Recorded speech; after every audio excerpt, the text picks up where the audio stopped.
Today's episode is brought to you by the Sounds in Cinema podcast.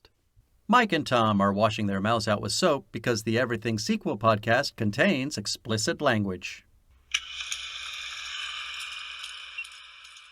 Hello and welcome to the Everything Sequel podcast. This is back to being a Pink Panther edition. Today, we're ranking the back half of the series. It's gonna get interesting. My name is Michael Shantz of the How Dare You Awards. Joining me, the man trying to shoot me in the face with a gun like the cartoons do at the beginning of all these movies, Tom Stewart of Lonesome Whistle Productions. Say hi, Tom. Oh, 16 chests on a dead man's rum, yo-ho-ho, and a bottle of the chest. Drink to the devils and done for their rums, ho! Okay. I thought we'd start on a high point. Yeah. That might be the high point of all of these movies, in fact. Yeah, I was gonna say. I mean, I guess, like, as you started that quote, it immediately put me into a frame of mind that was kind of hard for me to wrap my brain around, because I know by the end of the last movie we talked about, we were saying that Peter Sellers was not in great health. He didn't look like he could move around very well. Yes. And I know that by the time he was filming that movie, the movie from that quotable, that he also, I don't remember, it was either in the middle of filming it or at some point, he had another heart attack. Yeah. And yet... As is self-evident, I think. Well, see, but there are moments like when he's rolling around the apartment looking for Kato, where I thought to myself, he looks more spry than he did in the last movie. Is that him, though, or is it a cleverly disguised stuntman? That's my quest. That's always my question. I also had, I also made the note several times that it's not even that he's not doing as much physical comedy. He's not actually doing as much movement. Yeah. Physical movement. Okay. I guess I wasn't looking close enough, because it freaked me out that there were moments in that film where I thought, well, he does look almost dead. Yes. And then I'd see somebody moving around in an apartment, and it seemed, I mean, it looked like him to me, and I thought, well, now he looks like it must have been a good day or something, is all I thought. In any part of this series, never trust a long shot. Yeah. That's my overall note for the back half of the Pink Panther film. Do not trust a long shot. A long shot is not what you think it is. I think my note was, don't trust these movies at all, because I'm pretty sure they killed two different actors. Because it also did in David Niven.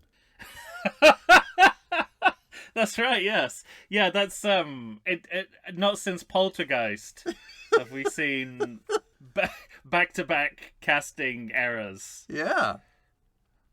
One of your main actors dies, and you replace her with a man with stomach cancer. Great job. Good idea. Good on you, Poltergeist. But I mean, I wanted to. We're going to talk a lot about the death and demise of Peter Sellers. Yes. Which was not the name of that biopic. I think it was The Life and Death of Peter Sellers, but probably should have been given the quality of the film. But I start with this because it's both an incredibly personal moment to me. I think I said when we covered the first half of the series that my abiding memory of my grandfather is watching the scene with the salty Swedish sea dog and the reinflating parrot on his shoulder. Right. And my grandfather in uncontrollable bursts of laughter. I've never seen him laugh as much before or since at this exact moment. So it's very personal, but it's also global, because it reminds you what Peter Sellers brought to the world of comedy. Yeah. Because this archetype, this sort of Scandinavian seafarer, goes all the way back to like British wartime radio comedy, where Peter Sellers came from originally. And so this was an archetype, like during the war, British radio comedians heard these broadcasts from Scandinavia, news reports, and there was a show called the Navy Lark, and there was a running gag about a Norwegian newsreader, and they would go over to a news report from this Norwegian newsreader, and every single time he'd say Naden Joden Dormny om de Gunwick, like every single time. So he's kind of like, Peter Sellers has taken that on a global level, because you look at this scene and you go, this has got to be the seeds of the Swedish Chef from the Muppets. There's no two ways about it. There's no way that this is a historical coincidence, right? So he's taken this really kind of niche British, like eccentric, quirky piece of, like a kind of cultural footnote in comedy, and turn it into a global phenomenon, which ends up with the Swedish Chef and the Muppets. And he's the kind Muppets predate that movie, though? Are they before 78? I don't know if the Swedish Chef is. Oh. I think the Muppets are starting around that time. Okay. But anyway, I thought it was, I wanted to talk about something positive.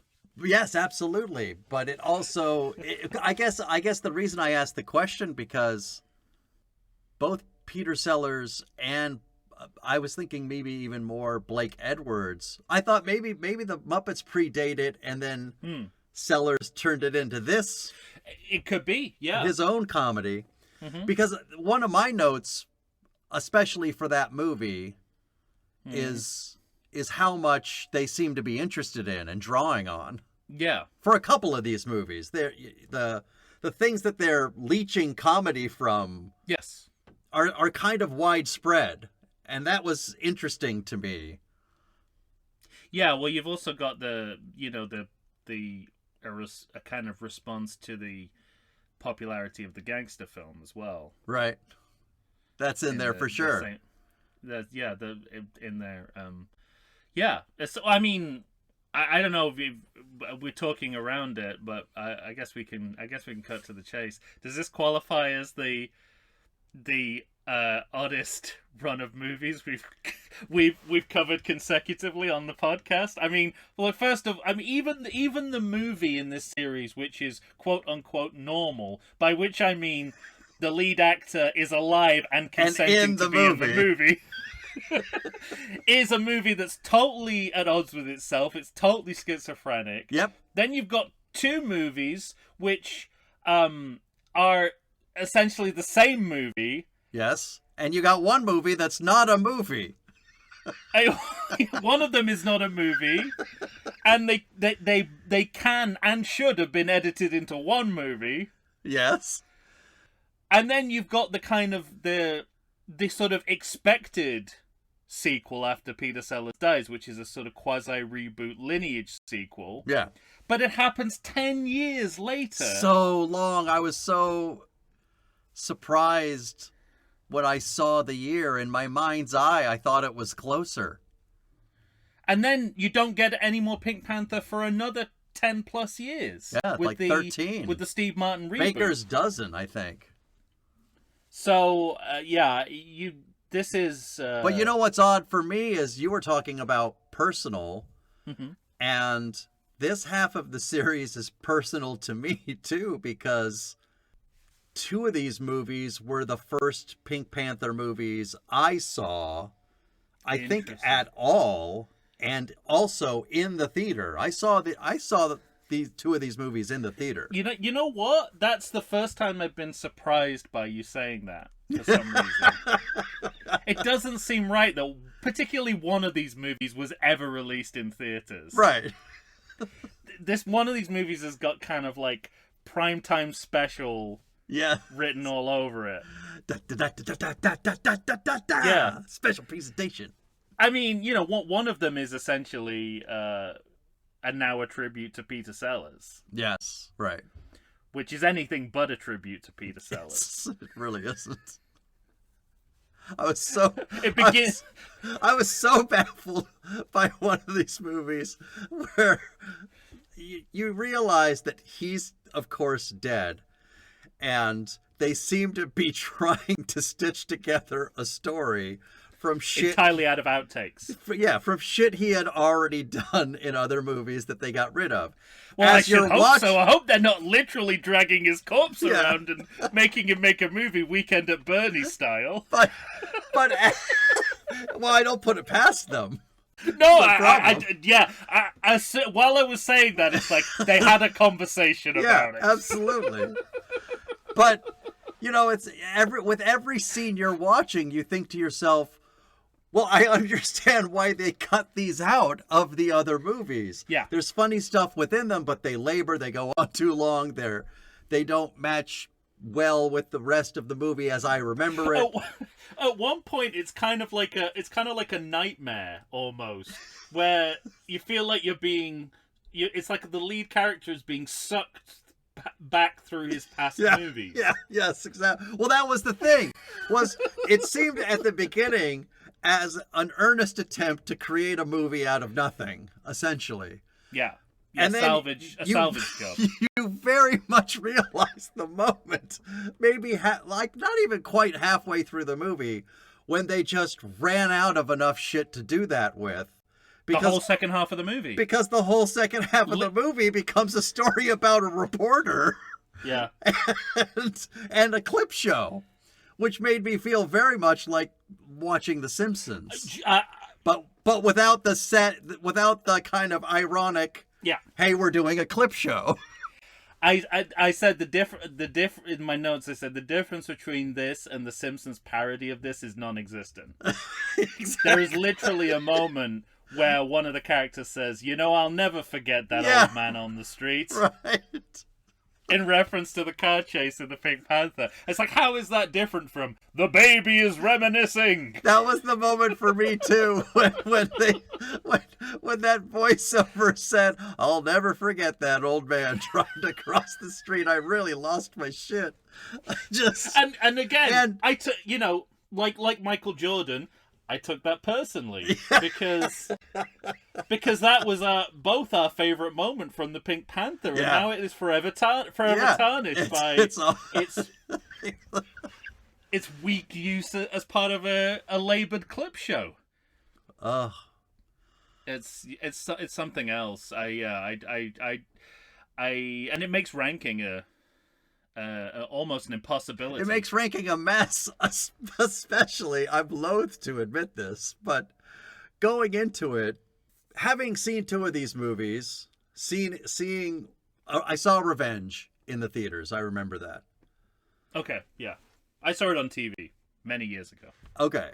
And then with my grandfather, as I've already. And then the other movie that I remember seeing as a kid was Curse, but I don't remember anything essentially other than Dreyfus falling out of windows into, not ponds, but into, outside of his building, and then falling off of cliffs, falling off of cliffs into the ocean. Any local body of water. Those are my memories of that movie.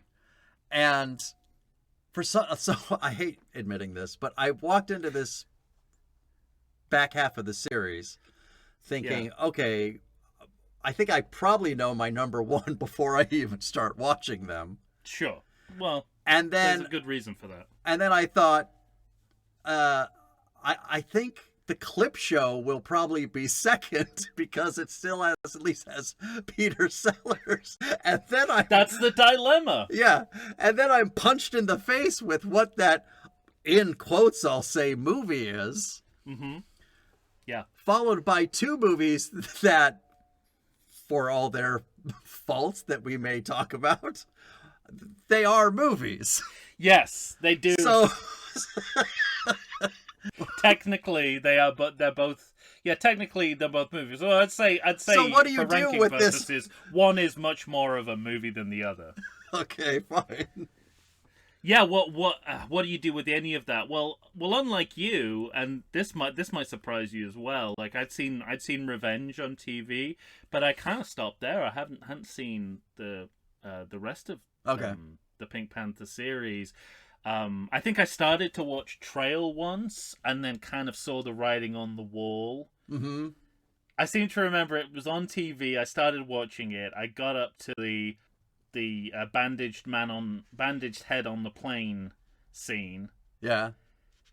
And I think I sort of like I knew that somehow, whether I'd researched it or something, I knew this was pretty much the last Peter Sellers we were gonna see. Yeah, right. And so I turned it off, and I remember checking back in at one point, and it was just a badly dubbed interview with David Niven, and I was like, nope, don't need to go back to that at any point soon. I think I was vindicated in my decision. Well, I have to admit another thing, because, I mean, you know how hard it is to keep track of these fucking movies with all their different weirdo titles. But sure, yeah. But I watched these out of order because... Oh, no. The other problem is that if you just type into Google Pink Panther series, it includes all these cartoons. And so I'm trying to... As well it should. Yeah, I'm trying to, whittle out what's not a movie we're watching. Mm-hmm. And I always constantly... Which is very hard to do with trailers of Pink Panther. So hard to do, and I'm trying And you actually weeded out the right things, and yet you missed one of these movies. Yeah, so I watched Trail first. Oh no! That was a tragedy that I almost cannot recover from. Especially because, and I think I mentioned this the last time we did the front half of the series, that I said I had gone to the theater, I saw a Pink Panther movie, and what I remember is falling through the floor and paint. Yes. And as Trail keeps going on, I keep thinking to myself, well, where's the fucking paint? Because it can't be in the... I've seen every other scene from every other Pink Panther movie. When is the one I'm waiting for gonna happen? And then it's not until the closing, in a movie full of recaps, then they have closing credits with recaps. Oh my god. And I think I saw it there. There's a clip show of the clip show. Yeah, exactly. In the clip show. So I thought to myself, oh god damn it, I missed a movie, and I had to go back and go to revenge. Is that perversely not a better order to watch it in? Because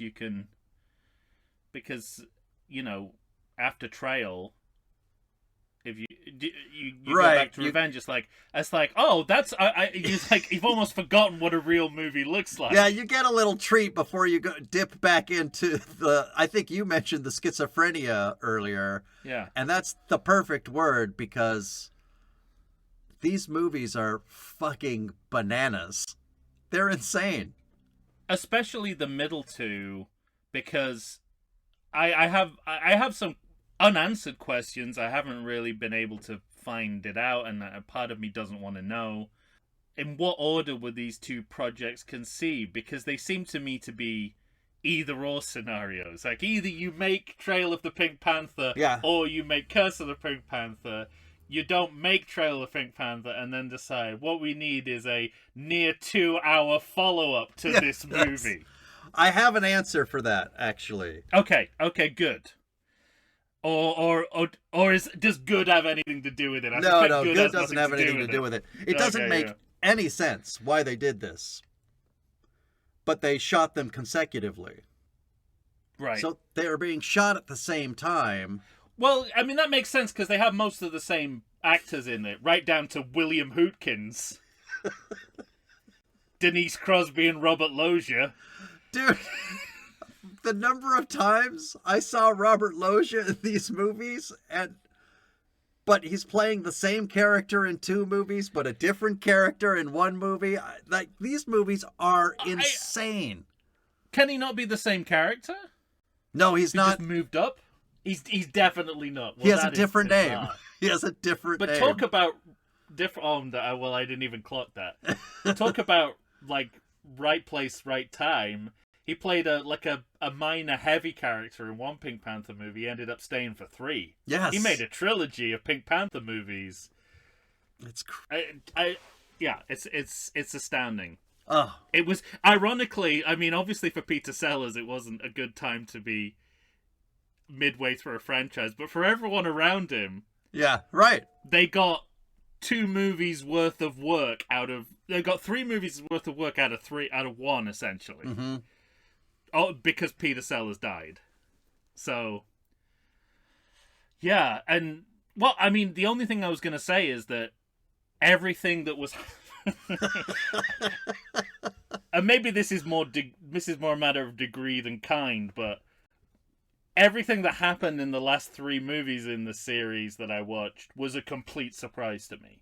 I had no precedent for anything, including a moment that you think, given who I am and what I'm interested in, I would have heard about at some point on the grapevine. And I honestly, there was a moment in one of these movies I didn't see coming. I didn't know it was going to happen, and it was glorious to be... I rarely get blindsided in any kind of cinema anymore.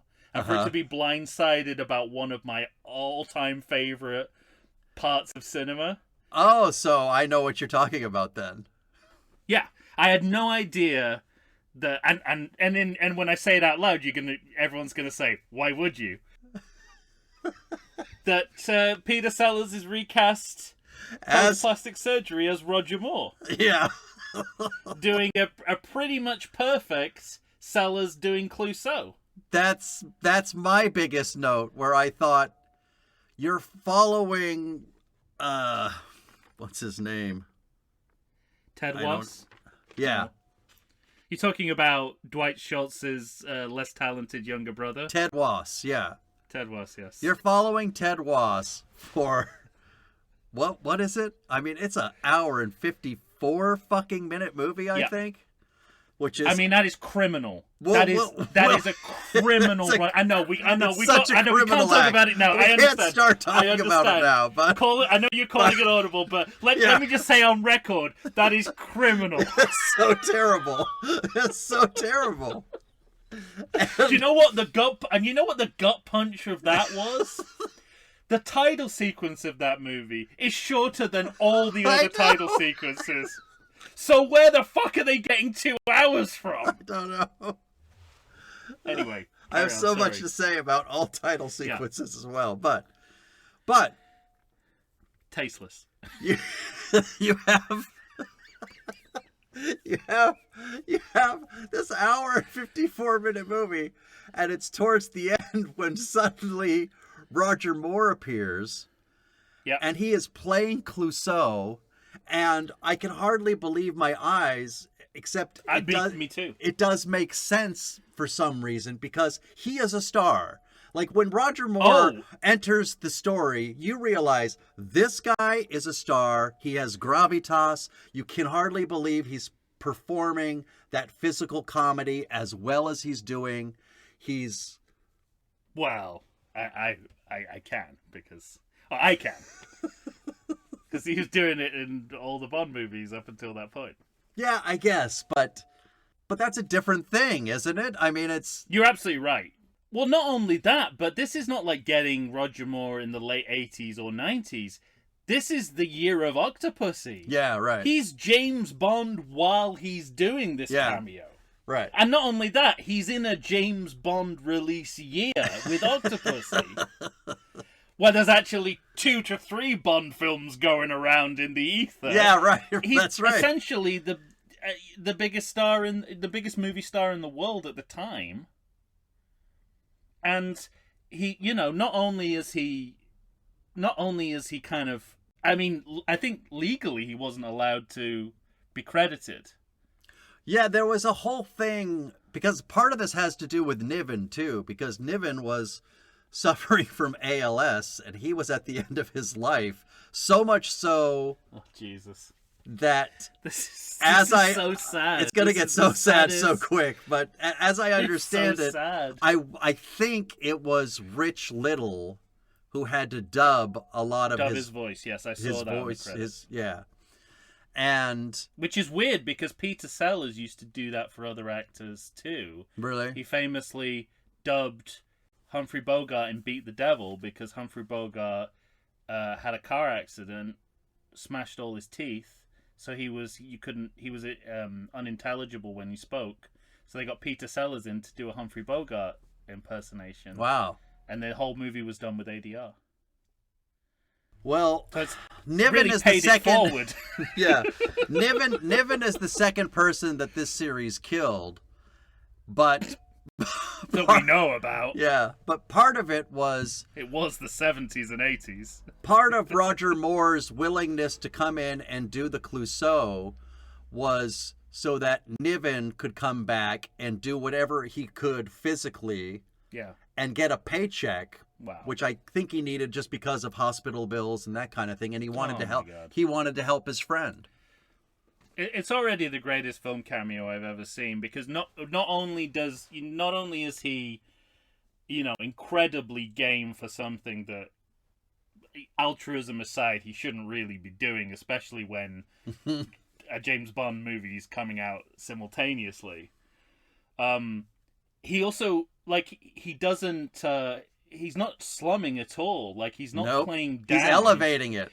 He elevates everything. It's really the only winning comic performance in the entire movie, and it comes from weirdly the unlikeliest source, because when I saw that we were going to go down a kind of recast plastic surgery route, I thought, well, this is the worst idea that this movie full of bad ideas has had.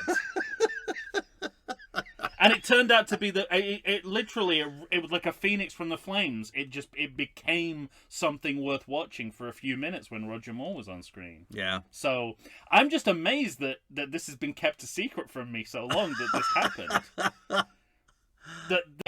that I knew Alan Arkin, Steve Martin, Roberto Benigni, kind of all stepped into the Clouseau mantle, but I had no idea that James Bond himself. I'm delighted that I wish I could have been in the room. Well, lol is an understatement.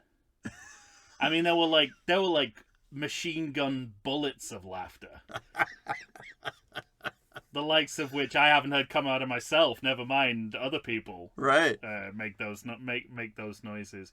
Yeah, the story of this franchise continues to be the way it dovetails with the Bond movies, and that continues in this back half. Almost more so than the first half. Sure. There's this continual interchange of influence. We talked about how the Pink Panther came out before Dr. No. Dr. No, right, yeah. And kind of shaped what the Bond movies would be, and then the Pink Panther films reflect what the Bond movies are. And the same cycle happens all over again here, right up to Son of the Pink Panther, which is almost the most Bond-esque of all these movies, like the Bond movies of its time. So, I'm obviously going to be, because for that movie we're still a couple years away from Pierce Brosnan. Yeah, that's the other thing. We're in the dark ages between Dalton and Brosnan. Yeah. I think by 93 we would have known that I think Brosnan was already cast by this point. Taking over.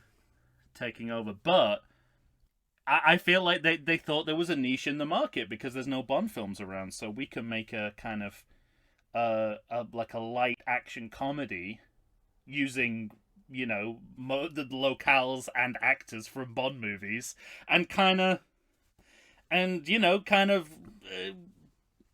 clean up financially. I think that maybe, might explain but why it was I know that. right then. But I think also, it's weird to think about, because putting the Bud Yorkin of it aside for Inspector Clouseau, Blake Edwards directs every single Pink Panther movie. And Pink Panther, or rather the son of the Pink Panther, was not just the last Pink Panther movie he directed, but the last movie he directed.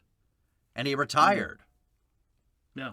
And we've talked, of course, because this is a sequel podcast, we've talked in the past about the law of diminishing returns. And it just feels like the series was a law of diminishing returns until he said, I don't want to make movies anymore. It's a little bit. That's probably Blake Edwards' part of the story. But in terms of the movies themselves, I think there's a little. I don't think it's a straight line. I don't think it's a. a straight line. I think. You mean downwards? Yeah, I don't think it. No, I don't think so either. I think because that was one of the big surprises of watching the back half of the series, and it was something, to be fair, I was looking out for, because you hit me with the curveball very early on when we covered the first half of the series. Like, I did not want to know whether Blake Edwards had directed all of the entire series, and you told me he had. Yeah. And so I was looking for, like, does that competence, that filmmaking, that's what I was looking for, right through to the end, and I think it does. I think it does too, but I also think he's still good at what he does, and in some ways he is. He gets better at certain things. I totally agree. And when it comes to filming action, exactly what I was going to say. He gets better. He gets better. Yeah. So, and not only that, but he starts taking more risks with the action in ways that are kind of jaw-dropping. They're pretty impressive. And adapts to the way that cinemas of the time is changing, technologically, stylistically. Mm-hmm. Like, he's not sitting on his Laurel and Hardy's. No. As a filmmaker. But I do think he gets indulgent. What? But that's the thing. It's like, every time I made a note about something being indulgent, I had to put it in perspective. Like, like you say, like, overlong title sequence. Overlong sequences is a big thing in these last movies. Yeah. There are all of these movies have scenes that go on for way too long. But that's been right there from the start, and I think overlength is baked into the Edwards method. Maybe. I mean, I know we talked about the length of that one heist. Oh my god. But then, well, I mean, I to me that's preferable over seeing the same heist twice as the first scene of two separate movies. I got a lot to say. What do I Wait, know? I gotta hold on to it. I gotta wait for the episode because I got so much to say about those heists. But I love the idea that you were there thinking that you were there. You've already switched the order of the movies, so presumably you watched Trail, Revenge, then Curse. Yeah. So when you watch Curse, you must have also thought that you'd accidentally put Trail back on. I absolutely did. I hit the sort of button that shows the bar, and it will show the title. And I looked at the title and I said, "So this is the right movie? What is going on?" I mean, it really threw me for a loop where I thought I was going insane. The me too. Kind of broke me. And you know what else made me think I was going insane? The next thing you see is Joanna Lumley, who plays a different character in each movie. Yeah, exactly. So you're going, nope, it's clearly me going mad because that's the same actor. Yeah. It's like they're. Those movies are like two parallel realities of the same movie. It's insane. Because it's like, basically, you get to that sequel fork in the road, and you've got options, and it's just that this series takes both options and does them both. Yeah, I mean, there was this part of me that said, okay, whatever, like... It's not a good frame of mind to be in. I think you've lost the audience at that point. Yeah. The audience going, okay, whatever. I'm saying whatever. We're going to see the opening scene. I'm starting to build a narrative in my mind that they had started a story they couldn't finish, so he's using elements of that story into this story to start the story. Okay, I know what's going on. And then a half hour, 40 minutes into the movie, you see those two guys praying and talking and I thought, oh my God, we're still copying from the last movie. This is incredible. Yeah. Fuck. It is. It's like Sliding Doors, but if it was two movies. Yeah.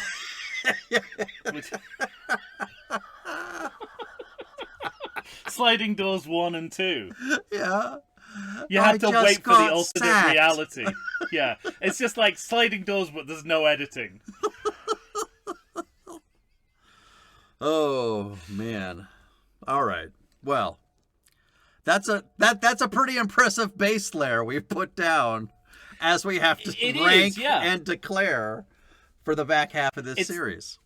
This is going to be, I think, our regular rules of ranking do not apply here.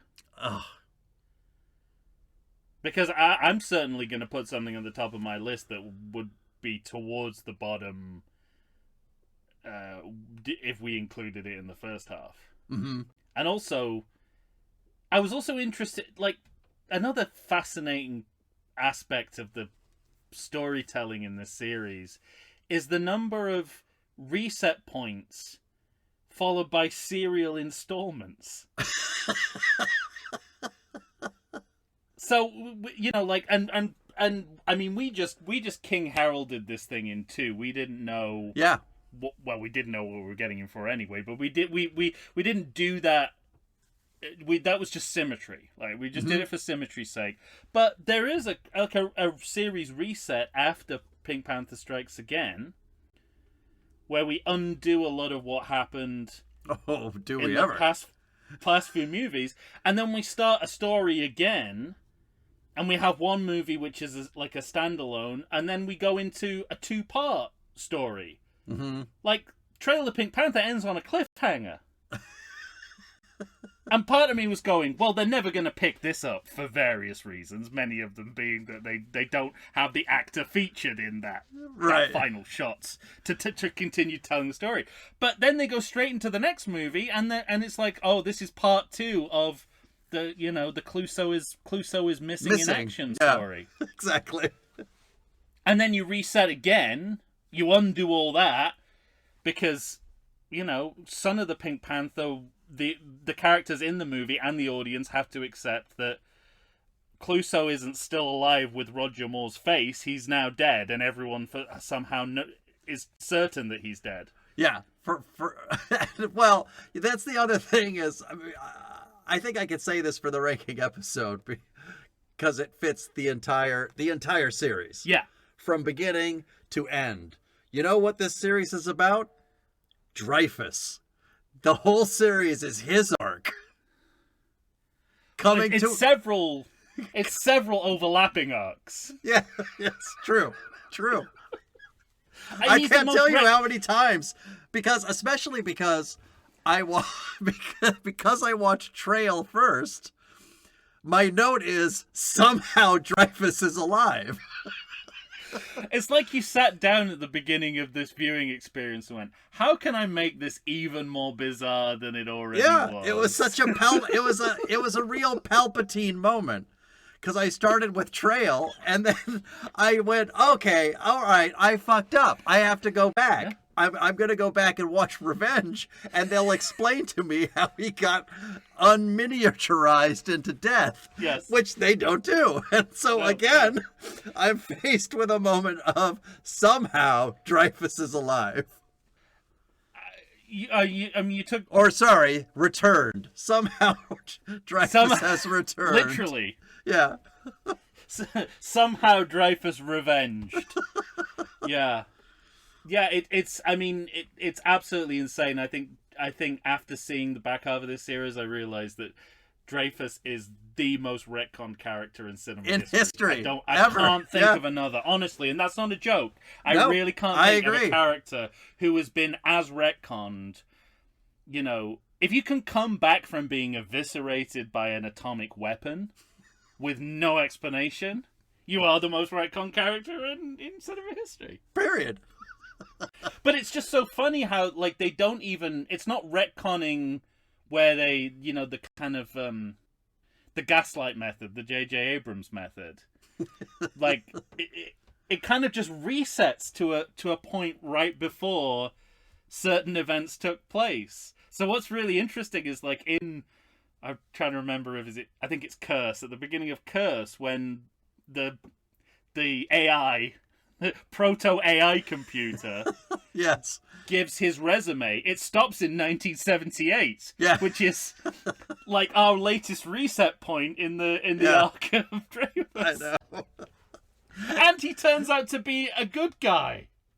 That's what I'm saying, though. His arc is incredible in the sense that he ends the series falling in love with the woman that Clouseau loved and accepting his son who gives him the exact same facial tic as his own. Yeah. What an arc. This is his story. Yeah, and we'll get there, but the choice to not have history repeat itself in their relationship is actually almost, I think, saves the movie. Mm-hmm. Us not having to go through that again as an audience for an eighth time. For a seventh time, I guess. Seventh, yeah. For a seventh time, and also, I think everything in the back half is very much everything that is a remake of the previous movie. So each subsequent movie remakes the previous movie. God, that's true. As I was saying that out loud, I was like, no, that can't be true. No, that is absolutely true. Yeah. Wow. Anyway, we should rank. We should. And declare, which, spoiler alert, might be a shorter conversation than the ranking.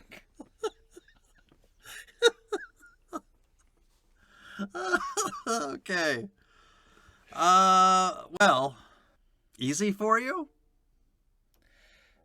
Well, not easy in the sense that I had any say in the matter. It was completely out of my hands because I automatically had to put the movie at the top in the context of the back half of the series that seemed to me to have the most integrity, and I mean that both in a moral and a narrative sense. And that movie is Revenge of the Pink Panther. Oh, okay. I got a little worried there when you said morally, because there's a lot of reprehensible... That movie has political problems that probably more than any of these other movies that have lots of political problems. Interesting. I'm gonna distinguish between moral and political. When I say moral integrity, I mean, everyone in the movie. It's a Pink Panther movie. They're consenting to be in the movie. Yeah. Someone has asked Peter Sellers whether he wants to be in this, whether he wants to be in this scene, and not just assumed that because he was in several Pink Panther movies, he wants to continue to be in them after he's dead. Right. That's what I mean by integrity, but which, as I said, is interesting because it would definitely be towards the bottom, maybe not absolute bottom, but it would be towards the bottom of the list if it was one of the movies we considered in the first half, because I think franchise fatigue is really setting in. It feels noticeably anemic and sweaty compared to, especially when you compare, if you go back to back from Strikes Again, where the energy and flair seems to have re-entered the series. Yeah. It feels, I say deadpan, but that almost makes it sound deliberate. I just think it's kind of bloodless in its and tonally it's all over the place. That's why it fits in the back half better than the front half, because it's a movie totally divided against itself. There is a dramatic part of the movie and a comedic part of the movie, and they're both at odds with each other, and they're both extremes, and never the twain shall meet. Yeah. So it's almost like they. And I don't want to read too much of Peter Sellers' health issues into this, but it's hard not to. Yeah. Especially when he comes on screen and he barely moves, and then you see lots of kind of shots from behind of physical activity. But it does seem that they're trying to make Pink Panther movies in a way that Peter Sellers doesn't have to be in much of them. Well, by creating like a really kind of strong narrative backbone that doesn't involve Clouseau at all, that he can kind of jump in and out of. Mm-hmm. So it's almost like the narrative architecture was there for Trail of the Pink Panther, even before they knew Sellers was gonna die, or even before he died, because thinking of what Blake Edwards is thinking. He's like, well, we've already set this system into place where Clouseau only has to be in like 25% of the movie anyway. Let's see if we can get away with it. Well, and I think it's I can't remember if it's Revenge or After Revenge, where it had a different title. Oh, fuck, I'll have to look that up. But like Peter Sellers was writing his own Pink Panther script that I think he wanted to direct himself. That's what I remember reading.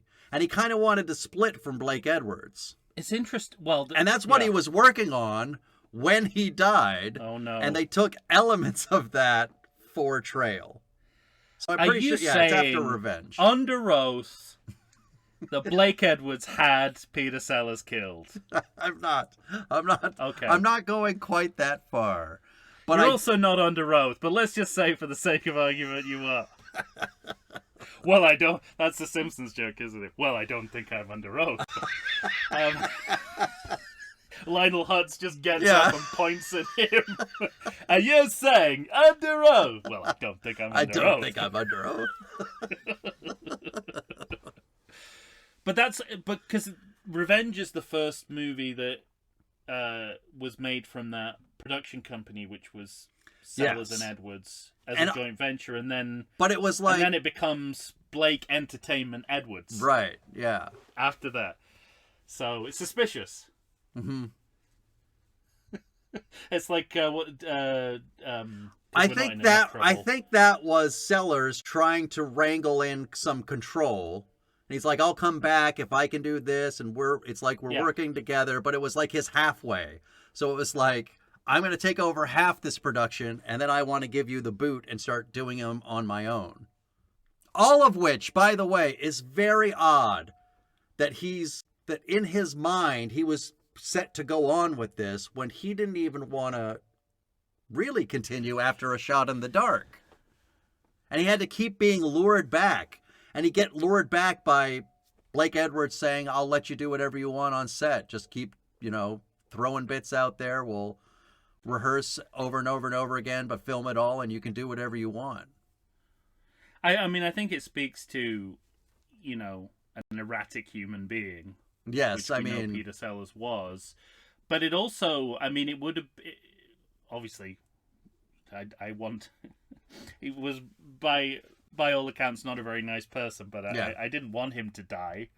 I wanted him to continue to go on and making movies, and he never really got to ride the success of being there in the way that it could have changed his career. And like, what would he do with that power? Would he use it as a as a cudgel? Yeah, right. To sort of put Edwards in his place and do what he wanted to do with the Pink Panther series, or would he just leave those kinds of movies behind altogether and start getting roles like Being There, which are more kind of respectable Oscar bait movies? So it's fascinating to think where he would have gone after that. Well, I do know there's a fairly famous story. I think it's in Julie Andrews' biography, while she's talking about her husband, Blake Edwards, because in this last film, the demands that Peter Sellers was making, and as difficult, it was the most difficult he'd ever been.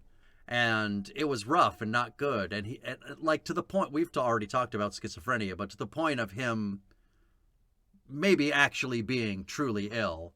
Because he would come in mornings and say something like, I talked to God last night and he told me how to fix this scene today. And then he would ramble on for an hour telling Blake Edwards what they have to do for the scene.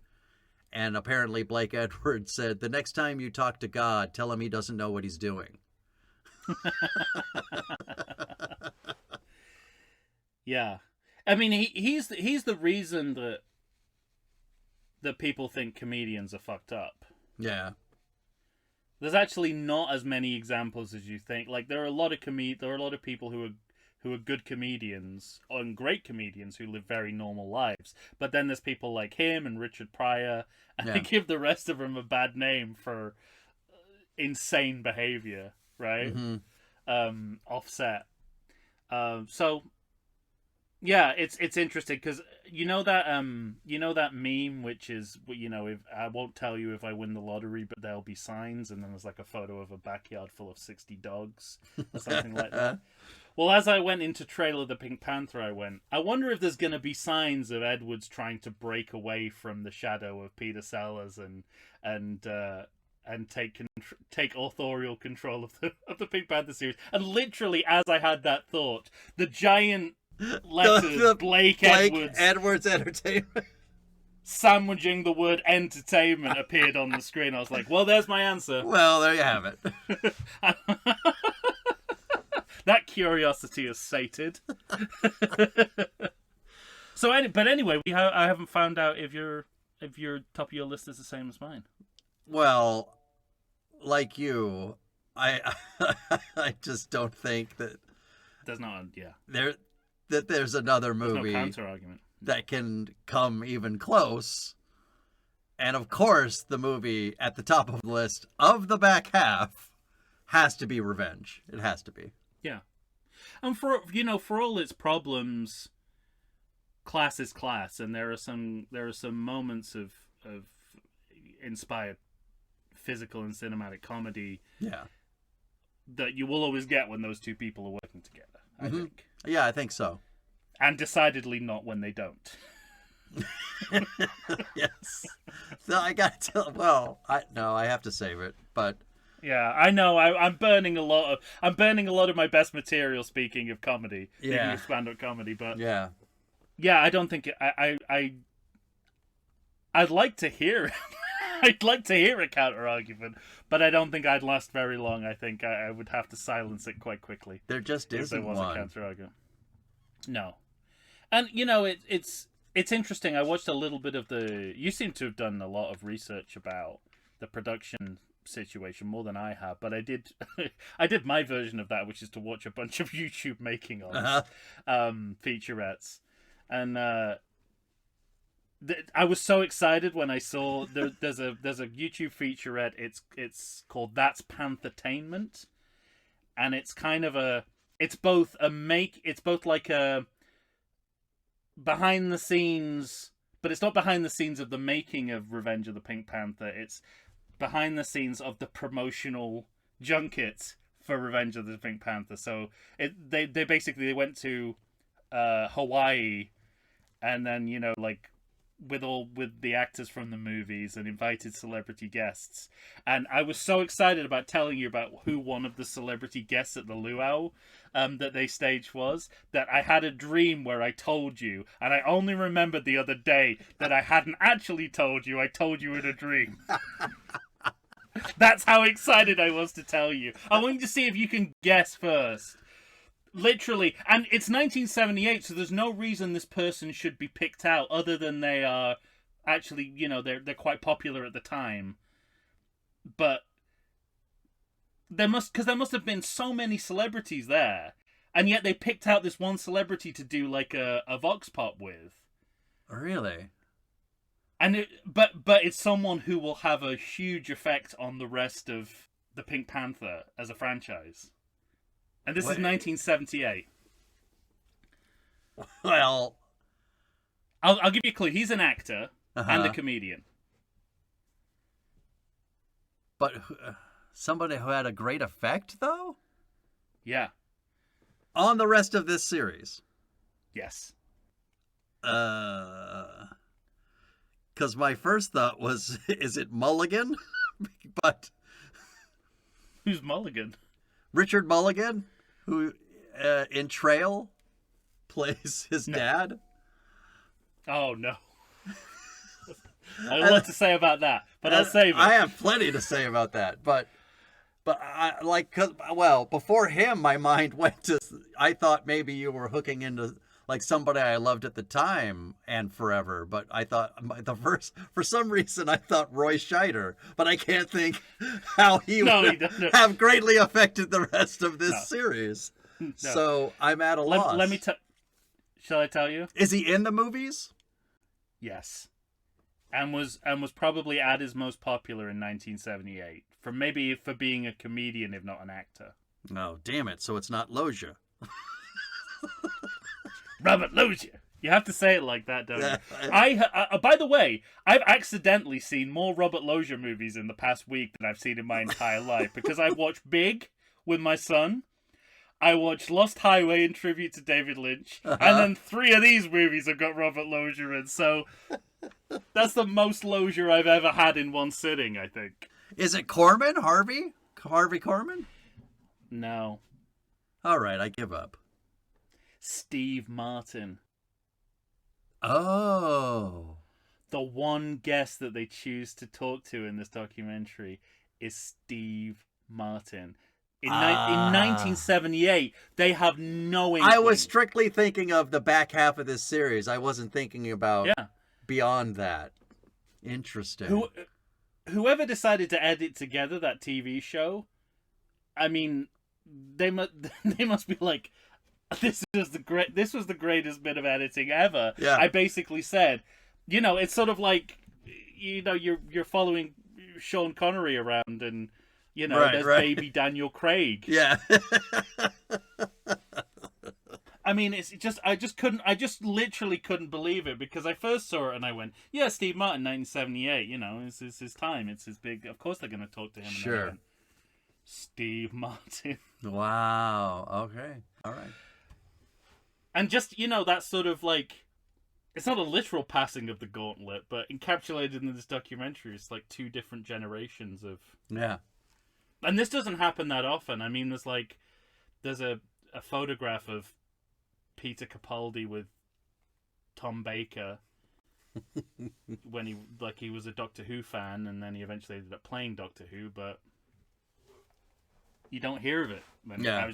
I couldn't believe it, and I told you so in my dream. Amazing. About how excited I was. That's great. And then I was like, I must remember to say that, because I only said it in a dream.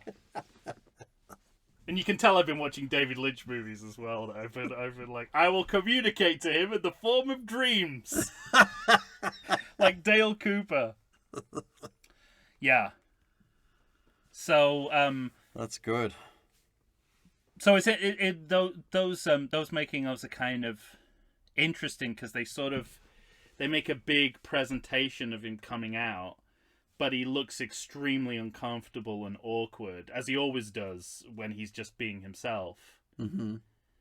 And when you said the thing about schizophrenia, I mean, maybe not, maybe clinical psychologists would disagree, but artistically, that's what he is. There's that great Muppet Show where he kind of treats his episode of the Muppet Show as almost like a counseling session, and he starts talking about, there is no true Peter Sellers, there is only the characters I play, beneath them there is nothing, and to I don't know, to like, I think it's to Gonzo or something like that.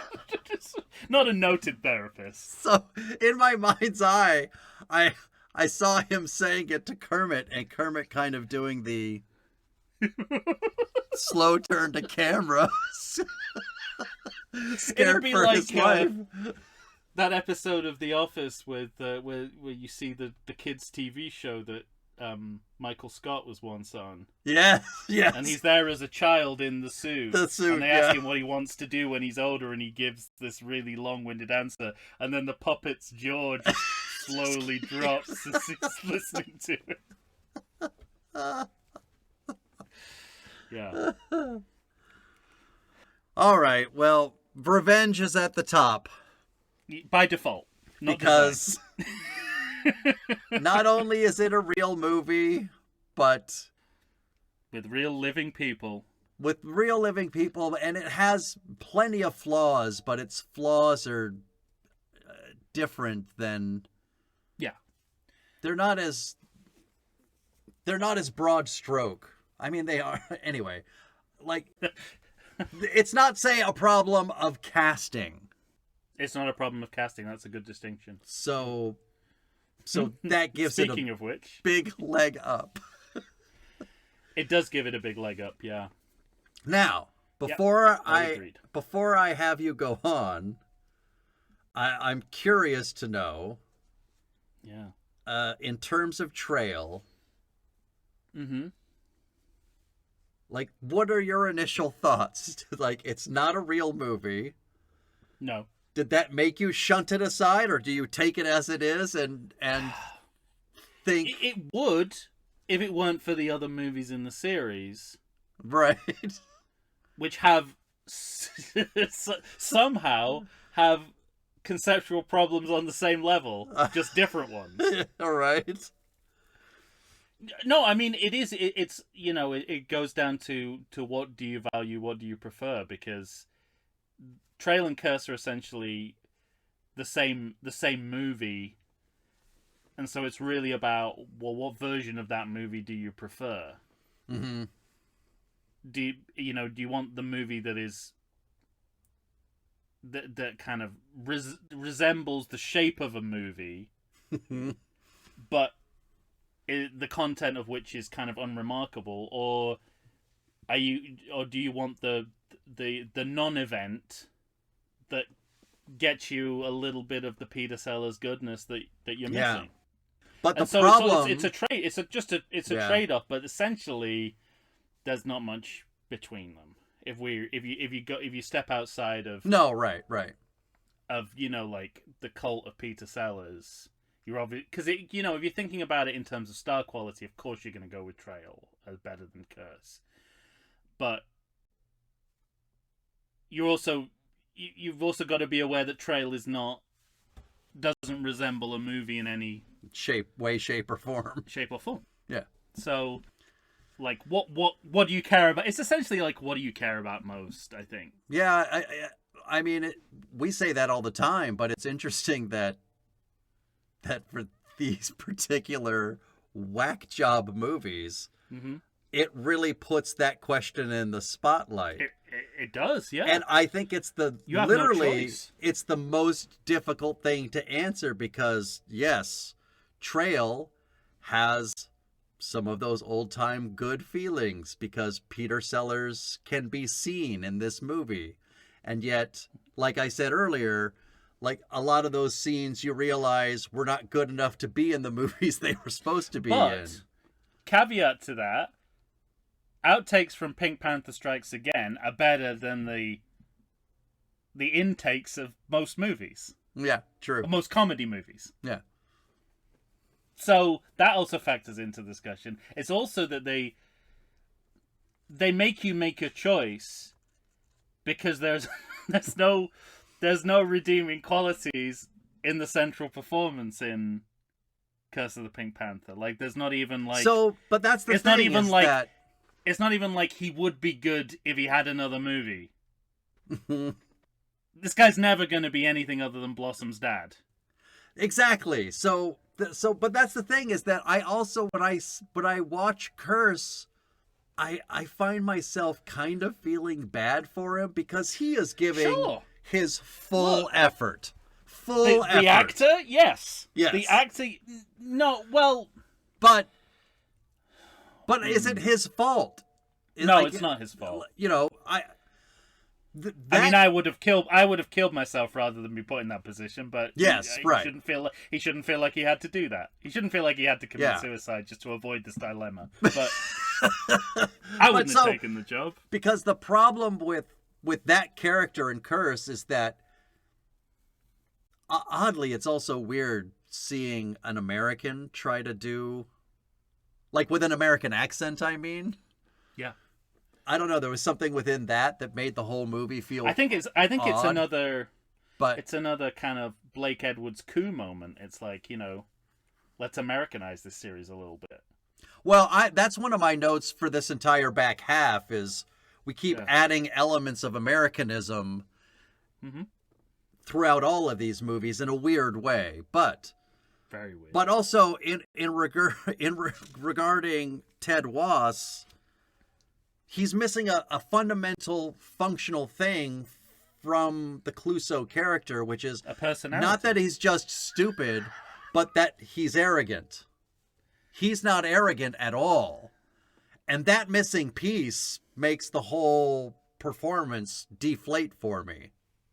I think you're giving the performance more credit than it deserves. I get what you're saying. It's like it's the wrong shaped piece in a different shaped hole. Yeah. I get that totally. Like they're trying to transplant. It's a him square into, peg performance in a there round you go, hole yeah. movie.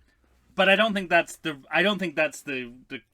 real problem. I think the real problem is that you're never gonna get a good performance out of this He's guy. just talentless. He's just, well, he's not even talentless. He's just You blank. discovered a new person to dislike?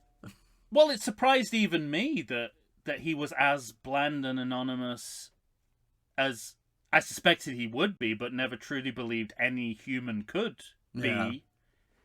given the comedic world around him Right. to play with. And I don't know if any part of that is intentional. It's like we need a placeholder to get us through the movie. Yeah, that's the other problem, is that he doesn't seem to truly understand comedy. He's basically he's a human temp track, is what he is.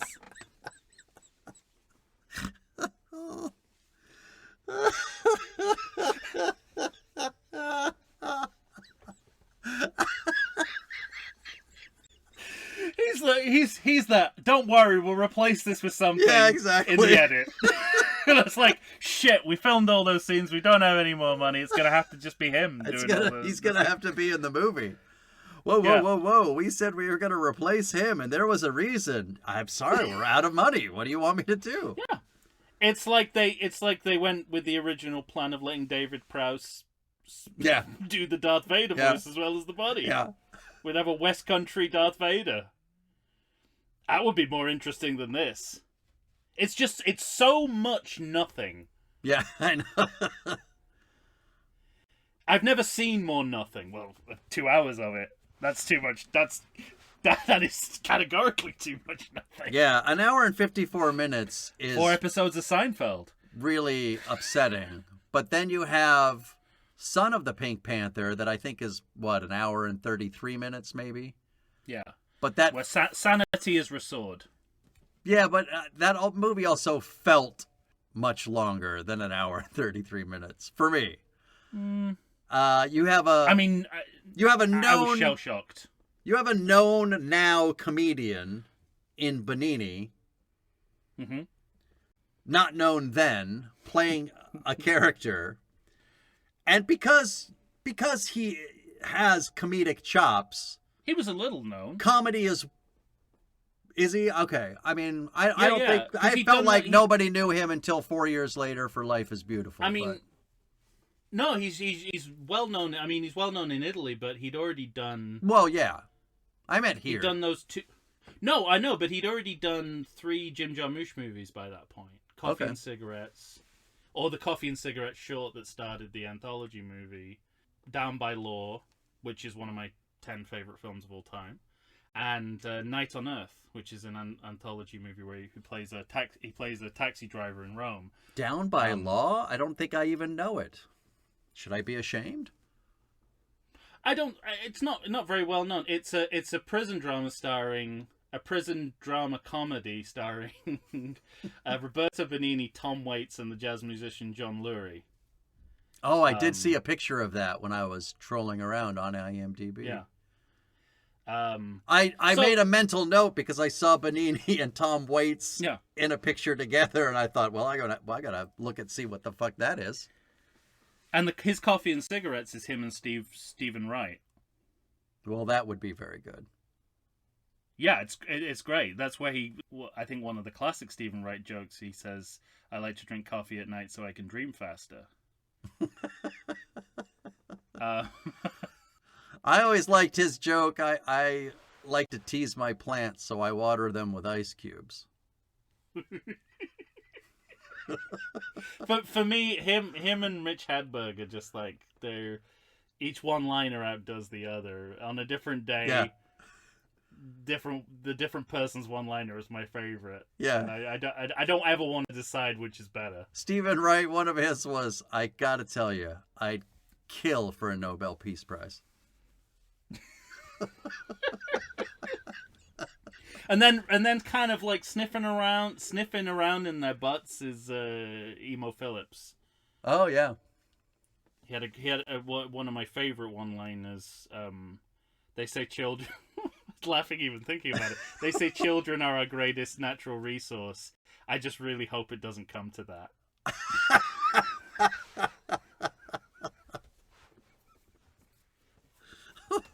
Anyway, we could talk all day about that. But I was going to say, I got one more. He wasn't a... It's like that in Futurama where they say, are we all done being silly? And Fry goes, I got more, but carry on. Yeah, it's really... But what you said was really interesting because it reminded me, and I hadn't quite put this together, that I guess this was supposed to be his global breakout. Mm-hmm. And yet it took a Holocaust dramedy a few years later for this to happen for real. Like, Hollywood is weirder than life, than fiction. Okay, wait. You want to know how weird Hollywood is? Hollywood is so weird that that Ted Wass was contractually signed up to do 6 more Pink Panther movies. After Curse. That shows but you contractually how they had to ask Frank Sinatra. Wildly they missed the mark. Then this is a Patreon conversation, but you talked on the Die Hard episode about how they had to contractually ask Frank Sinatra. They had to offer it to him. But I didn't realize that's because the book series... Yeah. Because he'd bought the rights or something. One of those books was adapted... Well, no, he was adapted into the movie The Detective. Mm-hmm. So his character in The Detective is kind of shares connective tissue with John McClane, which is, I think, fascinating. Yeah. Anyway, but we're not here to talk about any of that. No. Here was my overall point that I started 90 minutes ago. Yeah. That with Benigni, I see a comedian doing jokes, and I'm laughing plenty. But I also think it's not 1 for 1. It's more 1 for 2. Do you want to know what I actually thought? And this wasn't like I was thinking this for the purposes of a joke. It just came to me. Okay. I said, Roberto Benigni's one extreme. Ted Wass is the other. What we need is a middle ground. And then literally in my head I went, You know who'd be really good for that? Peter Sellers. Yeah. And then I went, yeah, that's the fundamental problem with all of these movies since Revenge. Yep. They don't have Peter Sellers as the breakwater between being too crazy and not crazy enough. Yeah. And that's why people like Peter Sellers don't come along. Yeah, right. Like more than once in a generation. Generation, sure. Because it's so many different disciplines and managing them to a point where it looks effortless. And when you see Roberto Benigni do comedy, you go, that looks like a lot of effort. Yes. That's an effort. Right. That's effortful comedy.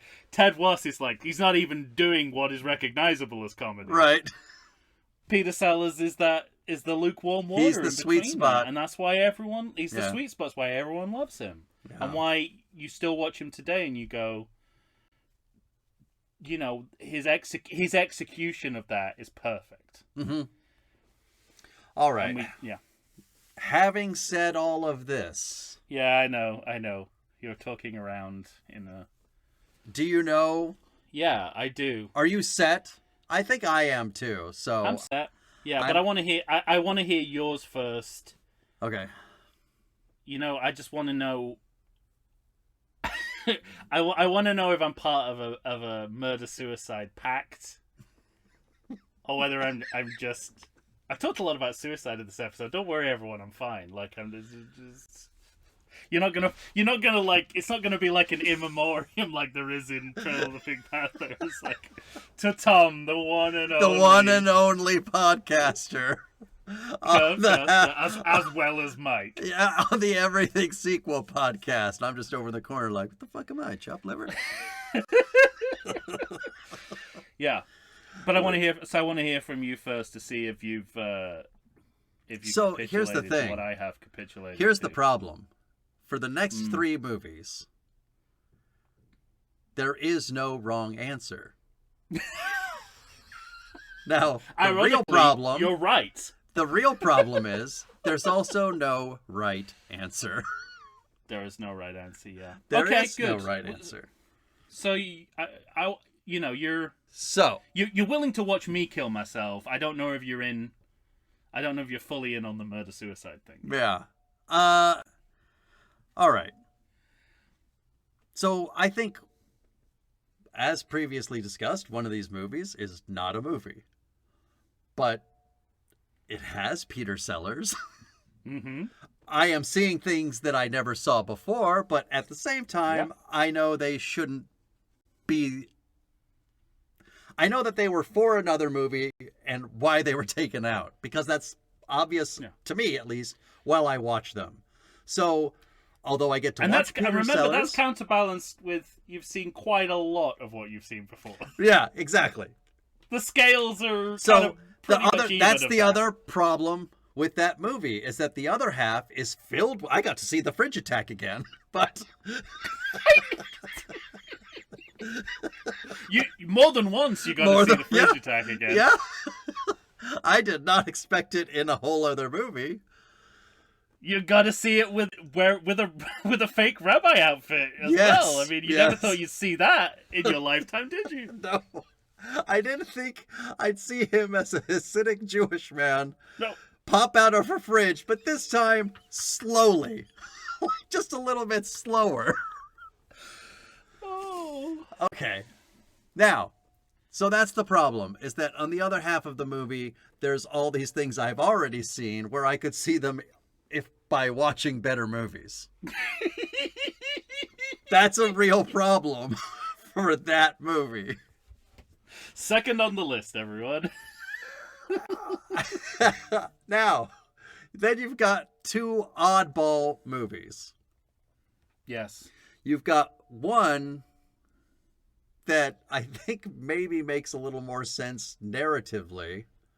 Mm-hmm. Not that the other one's confusing, but it just makes choice where I don't know. I feel like I should save it, but anyway, at the core of the movie is this extremely unfunny leading performance. It is like the running time criminally unfunny, I would say. So when you add on top of that an hour and 54 minutes, like that was a real dick punch. Still surprises me when you say it out loud. I don't know why. I sat through it. I watched it. It's a real dick punch to open up one of these movies and see that it's not 90 minutes. What is this? Special guest director Judd Apatow? What's going on? All of that is to say, I was left with one movie. And that movie somehow, some way made it to the second spot in my list. And that is The Son of the Pink Panther. You know what, Mike? Do we share psychosis? You know what? We can just stand next to each other and just let the gun go right through our skulls, because that is the second on my list as well. Okay. And I really didn't think you were going to go there. Oh. I really thought the way you were talking about it, I mean, shame doesn't come into it, right? Because we're both ashamed that we did that. Yes, of course. So we are ashamed. No, I absolutely agree. My expectations were set kind of bottom of the barrel. Yeah, me too. And it certainly improved on that. And there were times in the movie I even convinced myself that what I was watching was kind of a palatable action comedy from the 90s. Mm-hmm. And as far as, I mean, Benigni, he is in one of my favorite movies, so I guess I'm a little bit biased there. I tend to feel that he's good in the right vehicle, which is pretty much a Jim Jarmusch movie and not a Holocaust dramedy. Yeah. But culture seems to feel differently. That was his best work, and the Jim Jarmusch stuff he does is not so much. Yeah. And I don't know this. I'm talking. I mean, there's so many flaws to it. There's so much that doesn't work. Yeah. It definitely maybe it's just kind of like preaching to the choir in that it's like I'm Benini tolerant. I've taken my shots, Yeah, right. I've got the immunity. I got myself vaccinated. It scratches the itch. It's sort of like, the missing Bond film between License to Kill and GoldenEye. So it's scratching that Bond itch, right?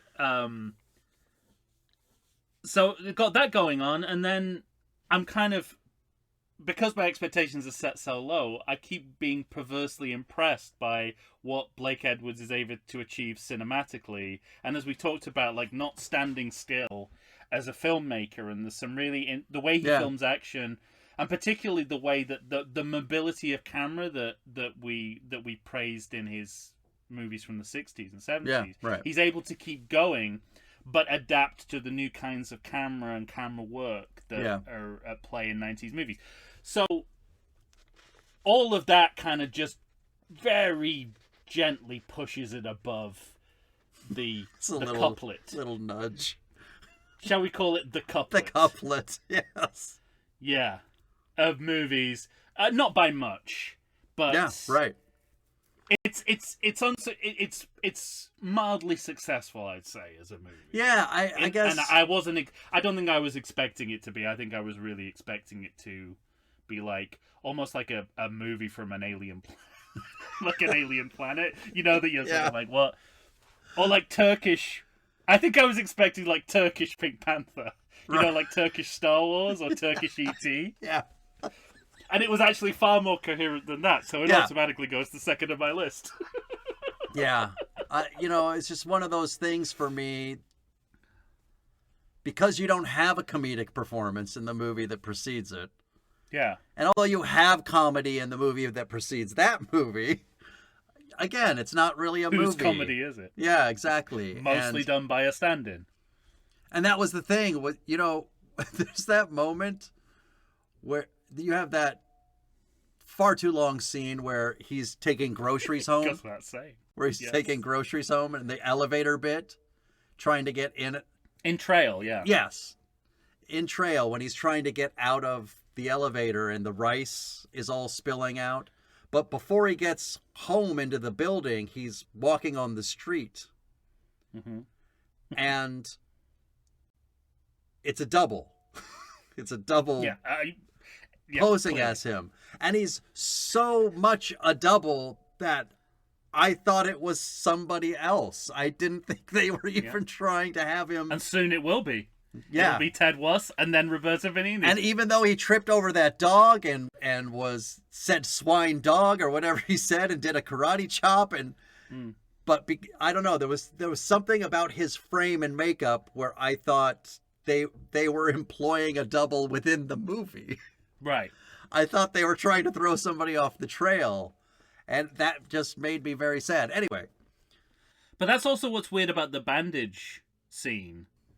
Uh-huh. Because I'd love to know the origins of that. That's, like, is that Sellers doing a bit, or they put a stunt double, did they bandage a stunt double's head and make him do this just so they had an extra few minutes of the movie? Mm-hmm. And I still, because when he gets off the plane, he unwraps the bandages and it's Sellers. And he meets the guys from Pink Panther Strikes Again, which makes me think it's an outtake from Pink Panther Strikes Again. But the foresight perversely, it kind of, that weakens it that he's got a bandage around his face, because you want to see that it's Peter Sellers' face, so you know that this is a scene with Peter Sellers and not a reshot scene with anyway. These movies are mind-blowing, not in a good way. They're mind fucks is what they are. Mind fellatio. You can go as insane as Herbert Loam does throughout this series. Yeah, just by watching. Been ticking since the back half of this series. Anyway, as I was saying before, one movie has a central performance, and he's your central character, and he's doesn't seem to know or understand what comedy is whatsoever. And Benigni does, but for me, like, too much. Yeah, too much fucking comedy. Yeah, like a lot of what he's doing half of what he's doing is not hitting for me. But half his. And that's so the Benigni that's percent. That's the Benigni ratio. Yeah, that's Always. the thing. That's the thing that pushes it just slightly ahead of these other two weirdo movies. So, yeah, I absolutely agree. It's better to be laughing some of the time than laughing none of the time.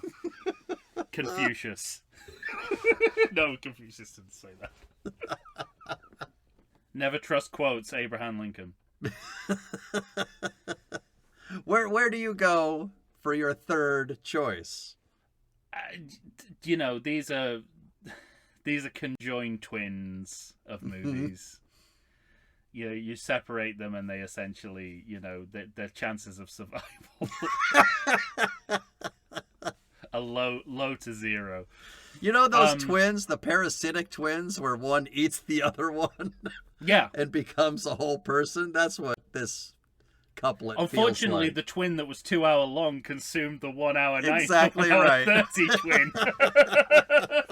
and then regurgitated the 1 hour. He stole the my 1 hour joke. 30. So you were back to square one and you got both.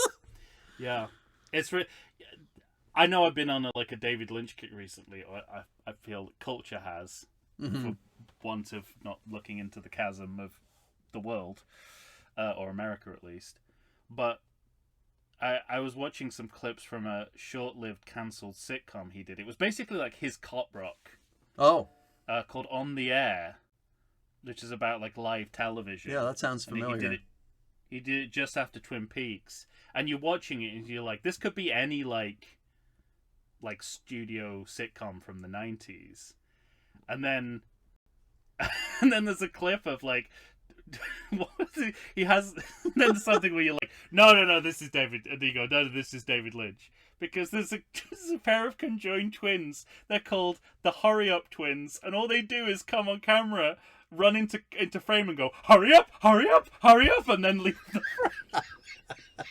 And they're wearing the same one shirt. They've got this big David Byrne sized shirt that they're both in.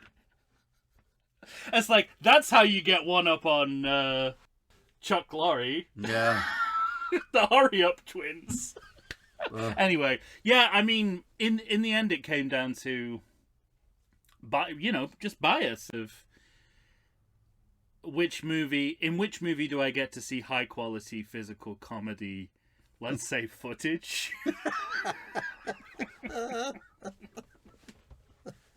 for want of a better word, and it's Trail of the Pink Panther.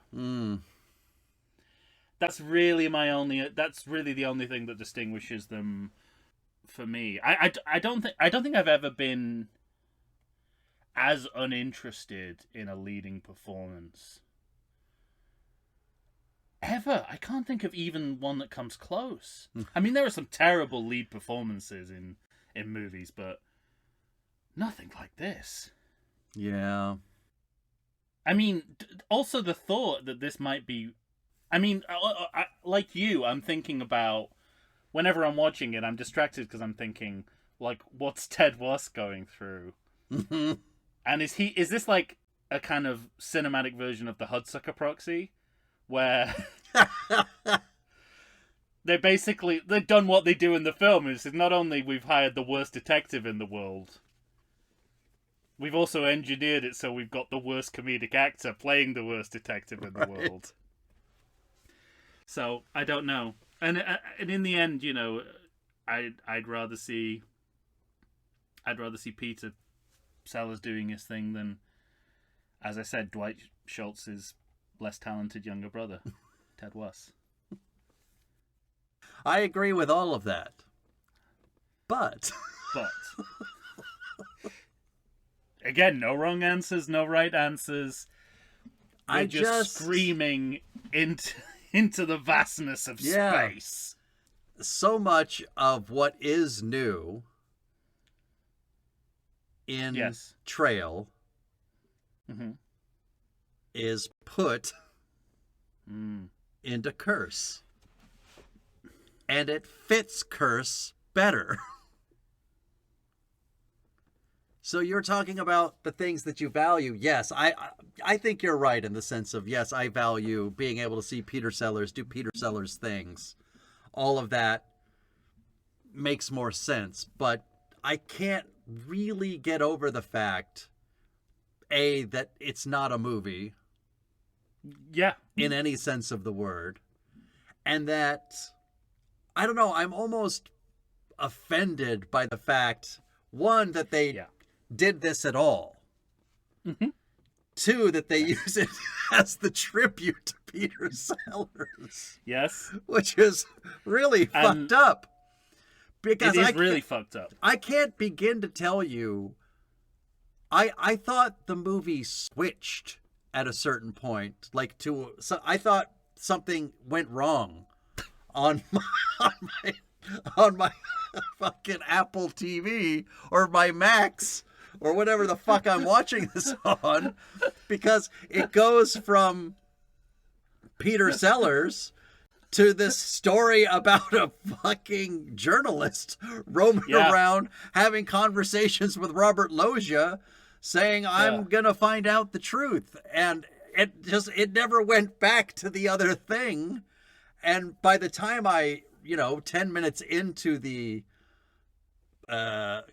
reporter story, I said to myself, oh, so we're not going back. This movie's fucked. Mm-hmm. And it was almost too egregious, more egregious even than a completely flatlined leading performance. And then I'll tell you the one thing that I thought Curse did have. Granted, way too late, but when the blonde woman comes in, the short-haired blonde woman comes in... Leslie Ash from Quadrophenia. She breathed some life into a movie that really needed it.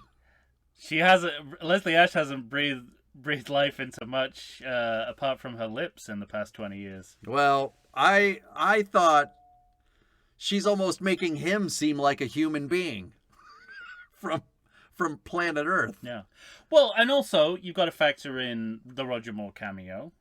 That's the other thing, is when I put the cameo into the equation, which might be the best thing out of all of these movies. Probably is, when I think about it.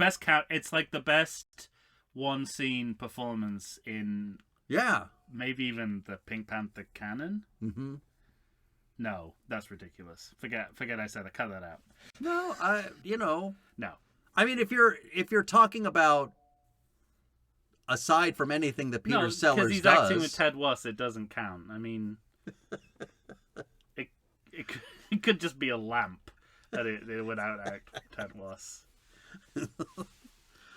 It's funny on the last episode. I was listening to it today, and you were like, "I'm sure we'll find. It's a new year. I'm sure we'll find someone new for you to hate on." Didn't take long, did it?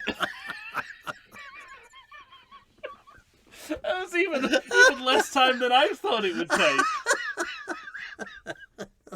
Oh man, I'm surprised you're not saying, you just go ahead and vamp a little bit more. I'm going to type out this hate mail to one Mr. Wass.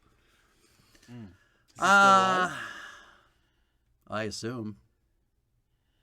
Why would you assume that? Yeah, no, he probably is. But we wouldn't have heard about it if he died. That's the...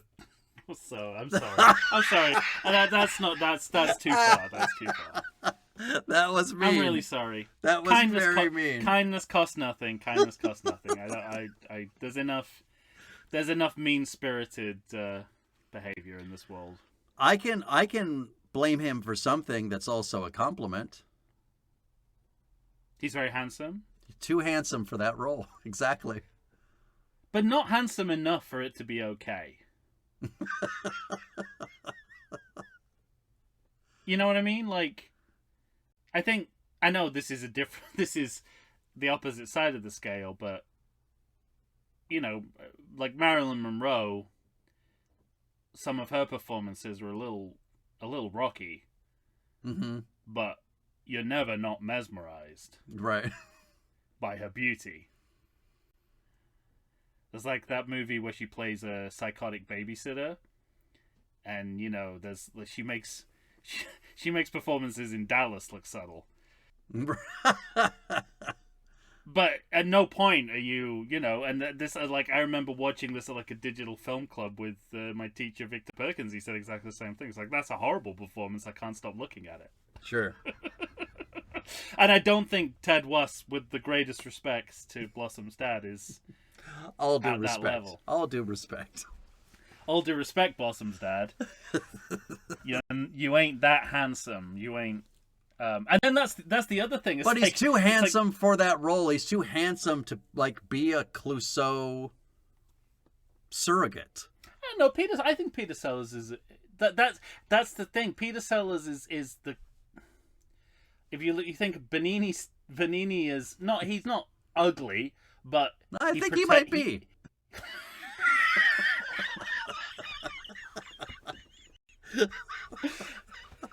Soon as I stop offending someone, you begin. No, but all right. So we can agree that he plays ugly with the stupid hair and the, Yeah, right. He accentuates the less than attractive components of his face and body. That's even worse than what you said, isn't it? That's what you said. Plus, it was patronizing. You jumped up on the root scale.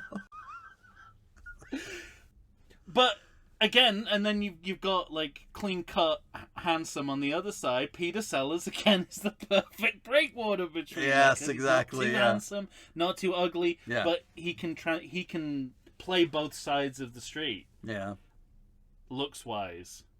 Because sometimes you look at him and you go, God, that's a handsome man. And then there are other times you look at him and you're like, well, he's a grotesque, but he's trying to be. Mm-hmm.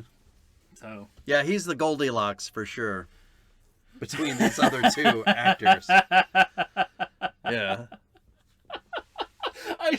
You just reminded me of, God, what was the line? I ended up recently watching Grumpier Old Men. Which, as I was watching it, I realized I should save, but couldn't stop myself watching it. Yeah. Because I was enjoying it too much.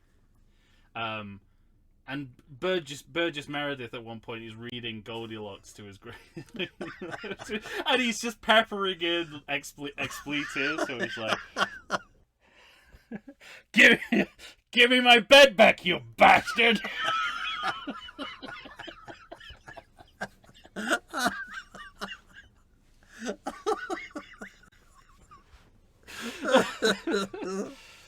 So when you said Goldilocks, it just made me think of we have to do that good movie. We have to do that movie someday. That was.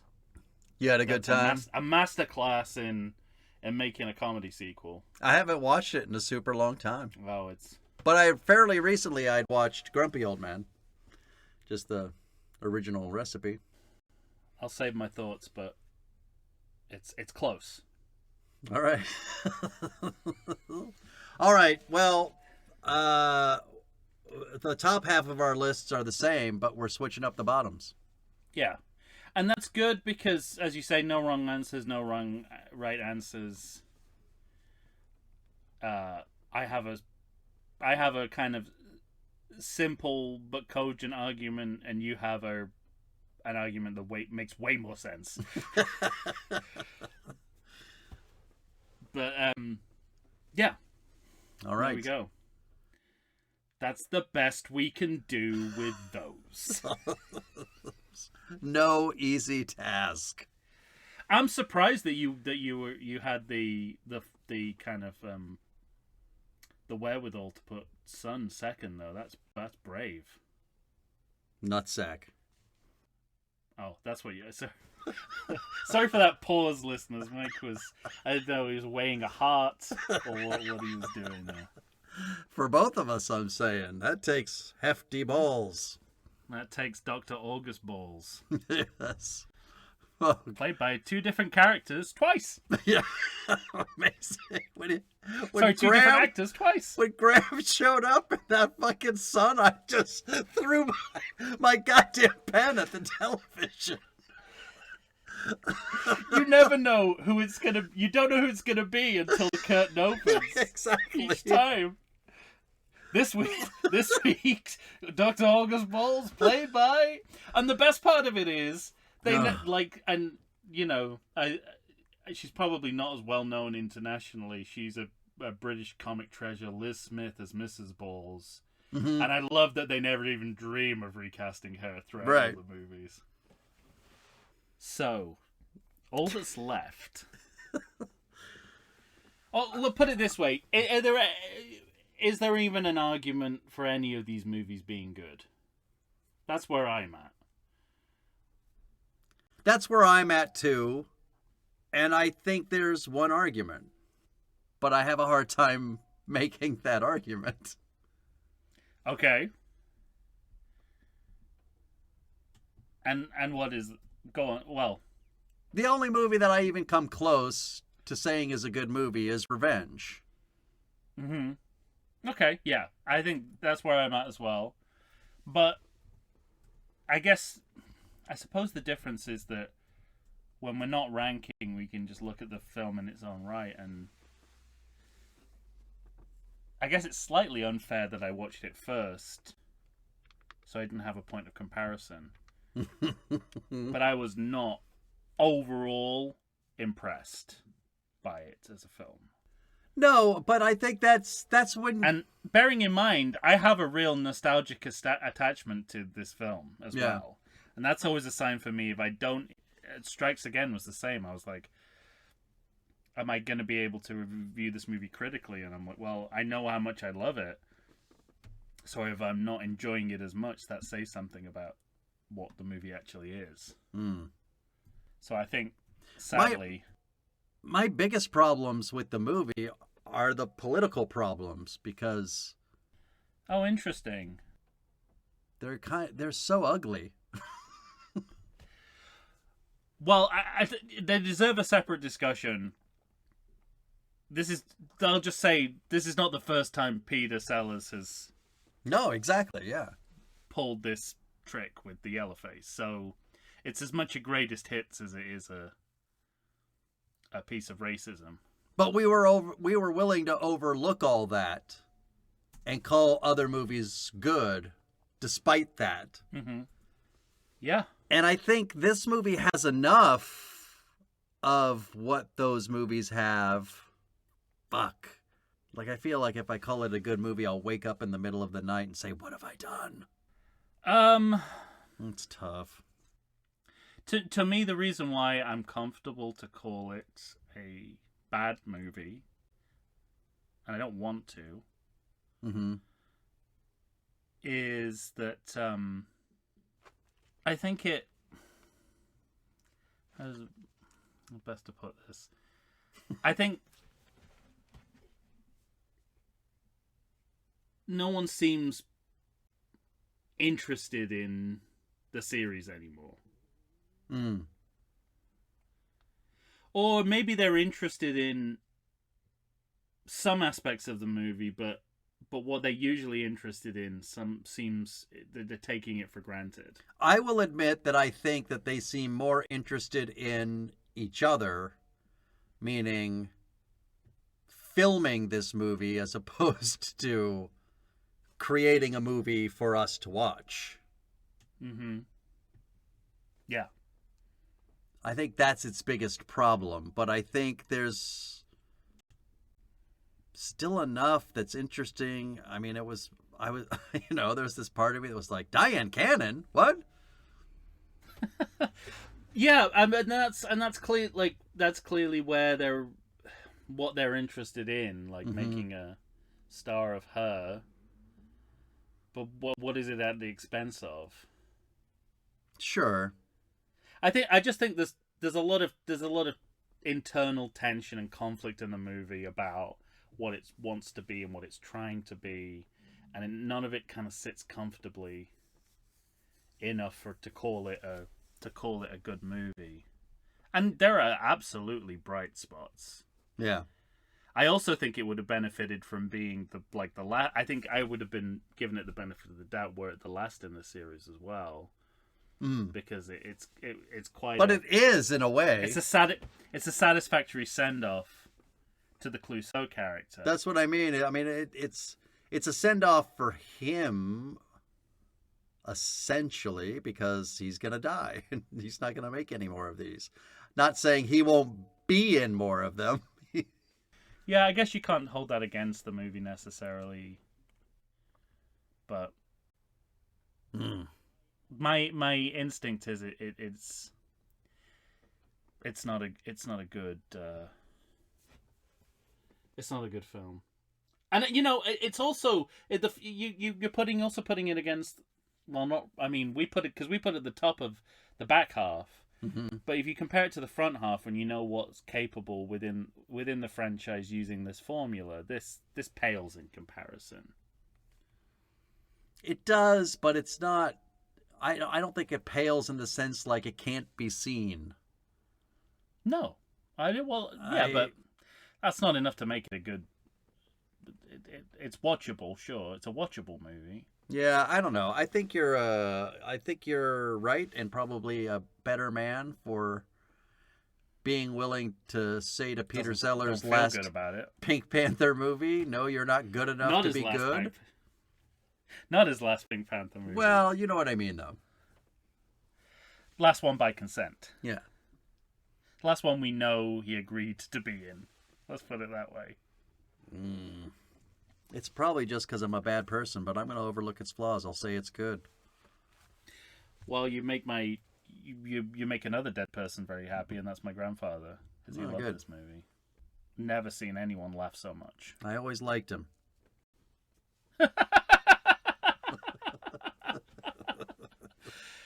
You would. He likes you and him could watch sports all day long. Nice. No, yeah, I come. I admit it's super close. It's super close, but it's. I don't know. It gave me a few of the warm and fuzzies I used to feel that I watched when I watched the front half of the series. Yeah, Blake Edwards set a standard for comedic filmmaking that, ironically, disqualifies this from being a good comedy movie, because it really is a matter of one or two sight gags, one or two sequences. I guess I don't want to. Yeah, and he's better than that. Him and Sellers are better than that. They are, but I don't want to punish them because he made a movie in which he didn't want to kill Peter Sellers on set. He wanted him to die after the movie was done. That's his story, and he's sticking to it.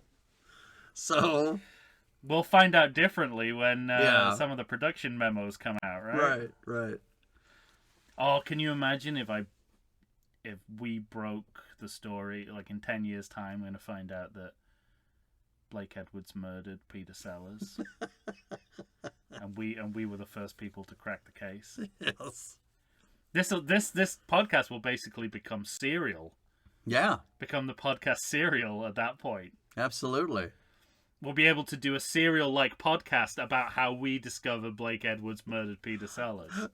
We're talking to the ghost of Blake Edwards in jail.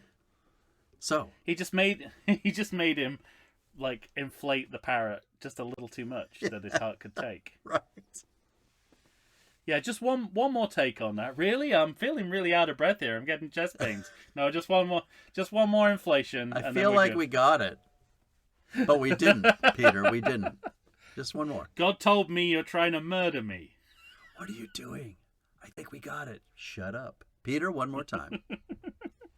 Shut up! I got a whole shed's worth of outtakes of this guy. That's the other thing that. We're not having a Sellers Edwards fucking entertainment, I'll tell you that much. I see Blake, I see Edwards, and I see entertainment in the middle. So he, what Blake Edwards used to do the talk show circuit. I think it was Dick Cavett mainly, and he used to bring. He like cut together reels of outtakes of Peter Sellers from the Pink Panther movies, and you would like show them as a clip package. So essentially, Trailer Pink Panther is sort of an extension of that. It was his kind of, when he was on a talk show, kind of like Paul Rudd does now with the Mac and Me clip. You always knew you were going to get some outtakes of Peter Sellers, either like bloopers or just stuff that didn't make the movie. Yeah. All right. So he kind of he made that into a feature-length movie. Yeah, exactly. Also, am I wrong in thinking that there was quite a few kind of clip anthology movies around at the time? Wasn't that around the same time as Terror in the Isles and those kind of compilation movies? So maybe it was commercially seemed like the thing to do at the time. That might be. Maybe that's giving them too much credit. He thought maybe the public has bandwidth for this. This is what they want. Hey, you like that? Here's 2 hours more. And you don't even get the guy who's in this movie anymore. That movie does Meet feel... Ted Wass. That movie does feel like a holiday Star Wars special light. Yeah, I suppose so. It's got that variety. There's more original footage in the Star Wars Holiday Special, unfortunately. Yeah. It's got a variety show feel to it, for sure. Yeah, definitely. I think that is... I bet that's how they justified it to themselves. I bet that's how they slept at night. Saying, we're just making like a variety show. Yeah. All right, all 3 other movies are bad? Correct? Yeah. And one of them isn't even a movie. I'm not even going to give Trail of the Pink Panther good or bad. I don't think it earns... it doesn't earn the category. Good or bad. I'm not going to declare for you. You haven't earned that. How dare you? There was a couple of moments where I thought, what would these movies have been if it happened in a different era? Mm-hmm. Like Trail of the Pink Panther would be like a DVD extra, like a Blu-ray extra, or a streaming special or something. Absolutely. So maybe it was ahead of its time. I take that back. Cut that out. It wasn't ahead of its time. All right. Anything left? No. Let's. I don't know if we've got any content left to talk about. Yeah, we really dug in on this one. I'm sure we'll. This is probably our longest ranking episode ever. Yeah, I didn't see that coming at all. Although we're in uncharted territory here. We've never had a set of films like this. They're so weird. So weird. Yeah. And after, are we going to do a... We'll have to do an ultra ranking. Yeah, we're going to have to do a super ranking. We'll do that when we pitch. Fucking pitching this to the end, to end this mess. Oh. Oh my god. Is one of us gonna attempt to complete the Trail Curse trilogy to turn it into a 3-movie series? I'm already forming an idea right now in my head as we speak. Does it begin with like a grenade blowing up Ted Wass? In like minute 1. There, he's gone. The actor. The actor. Yeah. Sorry, we had to kill... The only problem is we had to kill the actor as well. No, all right. All right, ladies and gentlemen. That's it. We've done the hard work. Lord knows. Yeah. I deserve some kind of treat after this. Maybe rewatch Trail of the Pink Panther. Oh, what a treat. All that's left, ladies and gentlemen, is for you to tell us what you think. I think I've said this before, but you know what to do. Find us on Facebook. Find us on Instagram. I don't prefer you don't find us on X, but I suppose you could. Or start a thread. How is Facebook or Instagram any better now? He was there at the inauguration. That's true. Granted, he didn't do 2 Nazi salutes, but it was implied. There were 2 implied Nazi salutes. Meta is part of the problem. That's Every true. platform we're on is part of the problem. And apart from Blue Sky. Where you can also find us. Send a message there. Or send an email to everythingsequel@gmail.com. I don't know. We're living in a topsy-turvy world. What can I tell you? The only problem with Blue Sky is Blue Sky. True. And you have to choose your enemies. And I choose X. Well, there's enough enemies to go around, isn't there? Yeah. Pretty much everyone at that inauguration for a start. I'm looking at you, Carrie Underwood. Stop trying to explain yourself. Snoop Dogg as well, did he perform? I think he might have. That's something you want to be certain about, right? Is it? Yeah. I don't know. He's got to get at the back of the line for people who's suing us. That's right. We got his case will come to court for years, bearing down on us. Whoever's now in charge of Gladden Entertainment. Gladden Entertainment's got us in the crosshairs. And now the estate of Blake Edwards. When I accused him of murdering Peter Sellers. And future dead person Ted Wass.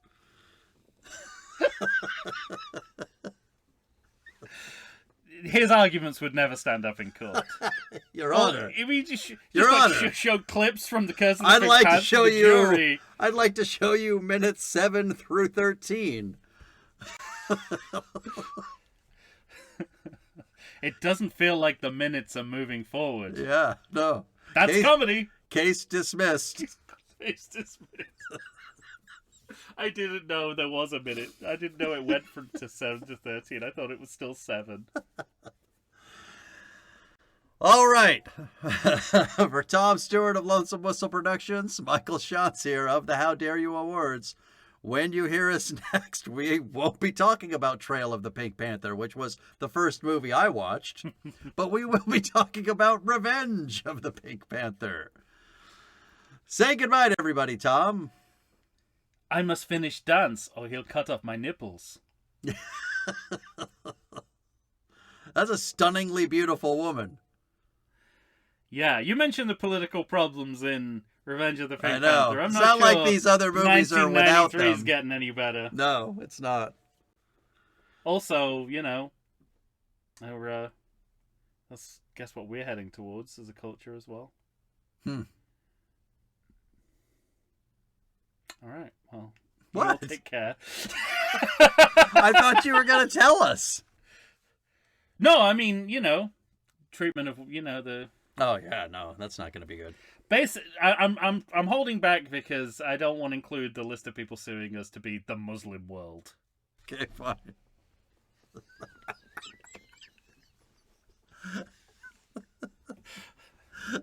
Blake Edwards I can handle. Right.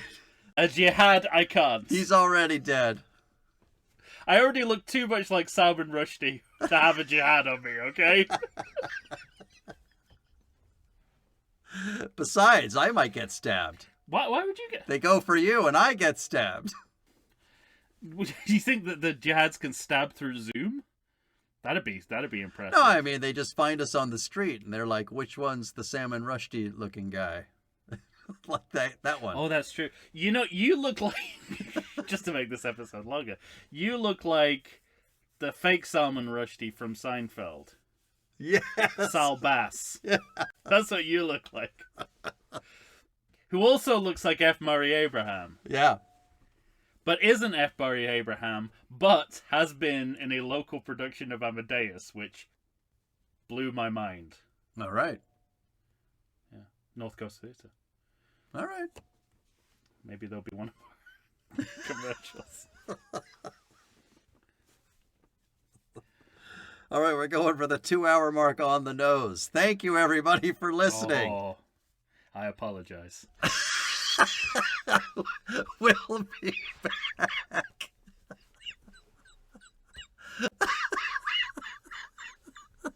Da da da da da da da da da da da da da da da da. Went into the Twin Peaks theme. Da da da da.